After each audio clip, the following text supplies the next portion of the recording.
Assalamualaikum warahmatullahi wabarakatuh.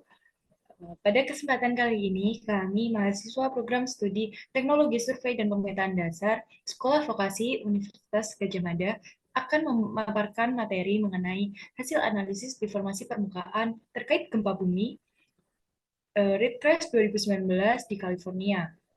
Eh, yang melatar belakangi kami memilih wilayah Ridgecrest untuk dilakukan analisis deformasi yaitu pertama, Ridgecrest California berada di kawasan tektonik yang aktif secara geologis terletak di dalam cincin api Pasifik. Kedua, di mana di wilayah tersebut terdapat patahan besar San Andreas yang membentuk batas tektonik antara lempeng Pasifik dan lempeng Amerika Utara.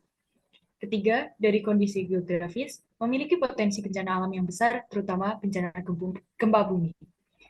Salah satunya gempa gempa Ridgecrest pada 6 Juli 2019 dengan kekuatan 7,1 magnitudo menjadi bukti nyata betapa rapatnya aktivitas tektonik di kawasan tersebut. Maka dari itu diperlukan upaya pemantauan gempa itu penting dilakukan sebagai salah satu langkah untuk mitigasi dan investigasi terhadap bencana alam yang tak terduga. Oleh karena itu, dilakukan analisis upaya untuk memberikan solusi dengan pendekatan metode INSAR dalam pemantauan deformasi permukaan pasca terjadinya gempa. Mengenai lokasi gempa itu sendiri, terletak di dekat transisi antara zona geser California Timur dan Walker Lane di California Selatan, di mana kotak merah ini menunjukkan lokasi epicenter gempa bumi Ridgecrest, garis abu-abu tipis mewakili pattern aktif quarter dari Quaternary Fault and Fault Database atau QFFD, dan ini CA, LA, NV ini keterangan wilayah negara pada kawasan tersebut. Kemudian untuk informasi gempa, kekuatan gempa yaitu 7,1 magnitudo, waktu terjadi 6 Juli 2019 pukul 3 lewat 19 menit 53 detik waktu UTC dengan titik koordinat 35,770 derajat North, 117,599 derajat West dengan kedalaman 8 kilo, di mana lokasi itu 17,9 kilo atau 11,1 mil dari north-northeast of Ridgecrest. Tujuan penyampaian materi ini yaitu pertama, untuk melakukan analisis terhadap kemampuan citra SAR dalam mendeteksi deformasi permukaan terkait gempa bumi. Kedua, untuk mengamati adanya deformasi permukaan wilayah Ridgecrest dengan menggunakan teknologi INSAR. Ketiga, memahami dan melakukan pembuatan interferogram untuk memperoleh nilai pergeseran permukaan akibat gempa bumi. Dan yang keempat, untuk menganalisis implikasi dari gempa bumi terhadap deformasi di sekitar wilayah gempa.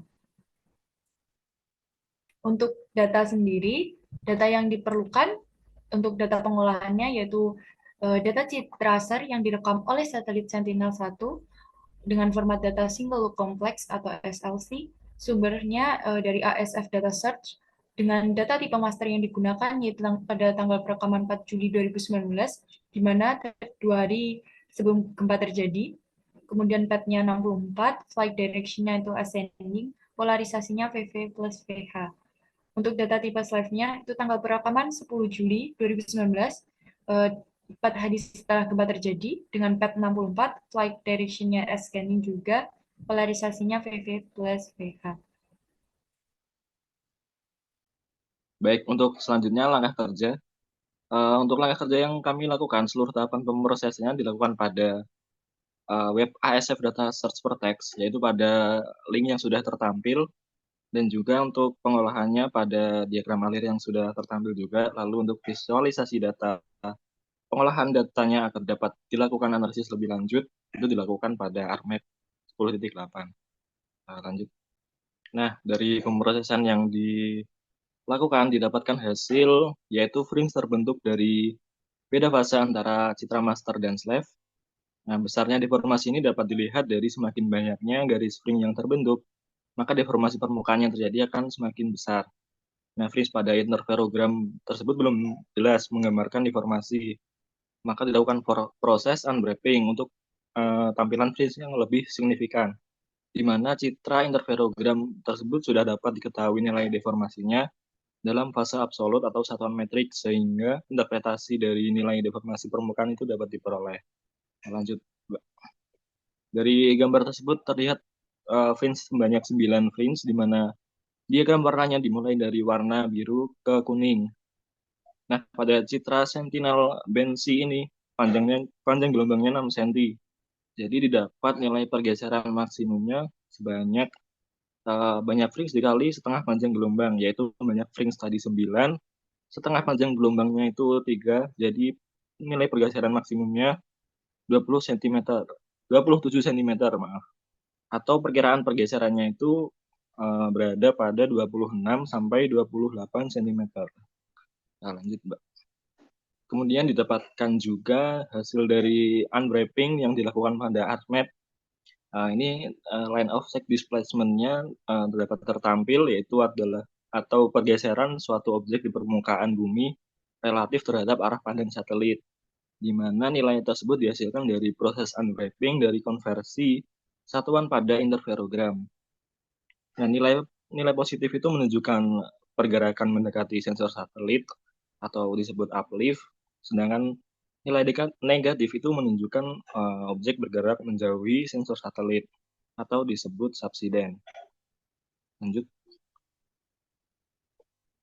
Nah, dari gambar tersebut terlihat bahwa deformasi permukaan yang sangat signifikan pada sekitar area pusat gempa, di mana warna biru itu menunjukkan nilai positif, sedangkan warna kuning itu menunjukkan nilai negatif. Nah, itu diidentifikasi terjadi uplift pada wilayah sebelah timur pusat gempa, dan sebelah barat itu terjadi penurunan atau subsiden. Dan diperoleh informasi nilai deformasi permukaan akibat gempa tersebut itu berkisar antara 124 mm sampai minus 178 mm terhadap line of sight.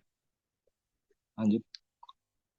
Baik, selanjutnya hasil dan pembahasan kali ini akan membahas implikasi atau dampak dari gempa Ridgecrash 2019, yaitu berdasarkan data intensitas gempa yang disajikan oleh USGS.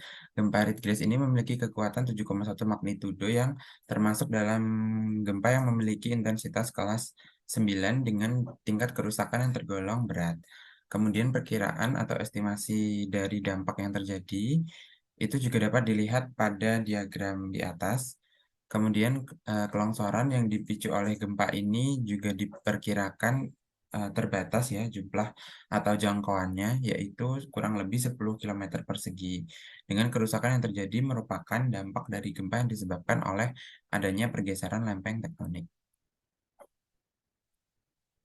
Kemudian implikasi dari gempa Ridgecrash ini adanya deformasi berupa pergeseran, retakan, dan juga longsoran pada permukaan bumi yang dapat dilihat pada gambar yang disajikan. Pada gambar A ada jalur tanah yang bergeser ke kiri, di mana lokasinya itu terdapat di utara pusat gempa. Pergeseran lebar jalurnya antara 0,2 sampai dengan 0,3 meter. Kemudian di gambar B ada jalan tanah yang bergeser ke kiri yang berlokasi jalur tersebut tuh berada di dekat pusat gempa. Kemudian pada gambar C terdapat permukaan yang mengalami keretakan, di mana lokasinya berada di playa Danau Cina Selatan dari pusat gempa. Kemudian di gambar D ada permukaan tanah yang mengalami penurunan sebesar 1 meter yang berlokasi di utara persimpangan retakan. Selanjutnya, baik, kesimpulan yang dapat diambil dari analisis deformasi gempa Ridgecrash 2019 ini yaitu yang pertama, fringe dapat terbentuk dari beda fase antara citra master dan citra slave pada hasil pengolahan interferogram yang dibuat. Kemudian semakin banyak fringe menandakan semakin besar deformasi yang terjadi. Yang kedua, dari hasil analisis terjadi uplift pada wilayah sebelah timur pusat gempa dan untuk wilayah sebelah utara pusat gempa mengalami subsidence, di mana nilai deformasi permukaan akibat gempa Ridgecrash 2019 ini berkisar antara 124 mm sampai minus 178 mm terhadap line of sight. Kemudian yang ketiga, implikasi atau dampak yang terjadi akibat gempa Ridgecrash 2019 ini dengan kekuatannya 7,1 magnitudo adalah deformasi yang terjadi pada permukaan tanah berupa adanya retakan, kelongsoran, dan pergeseran pada permukaan tanah. Nah, berikut merupakan referensi dan daftar pustaka yang digunakan untuk menyusun analisis deformasi gempa Ritgris 2019. Sekian dan terima kasih presentasi dari kelompok kami. Terima kasih atas waktu yang diberikan dan apabila ada perilaku atau perkataan yang kurang berkenan, kami mohon maaf yang sebesar-besarnya. Wassalamualaikum warahmatullahi wabarakatuh.